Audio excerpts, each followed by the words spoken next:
Hi there, my name is Krista Cook and I am a student at the University of Utah.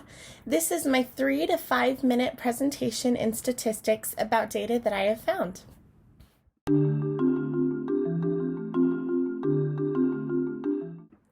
The data that I found is from the Utah State Board of Education. This data shows me the graduation rates of Utah in 2019. When I first entered the page, it showed me a couple of highlights. These were: the overall state's graduation rate was 87.4%.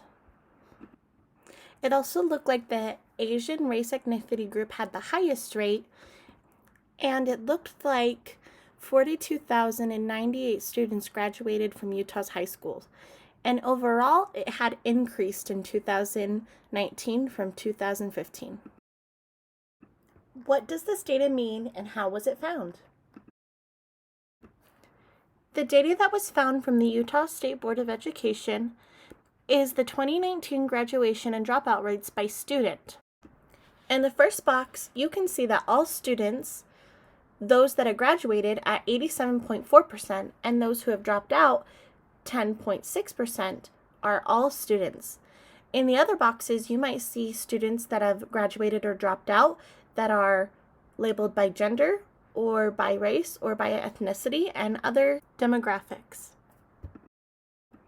In this chart, we're going to look at the graduation rate in 2019 and 2018 and the difference.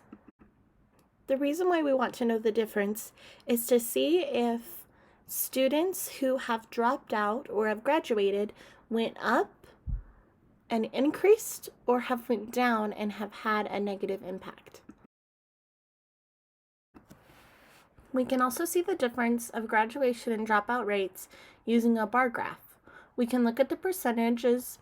The blue are those who have graduated, and the orange are those students who have dropped out. The blue, as we go up in years, seem to look as if there has been an increase in graduation. However, when you look at the orange, it looks like there has been a decrease of dropout rates. Why should we care about this data?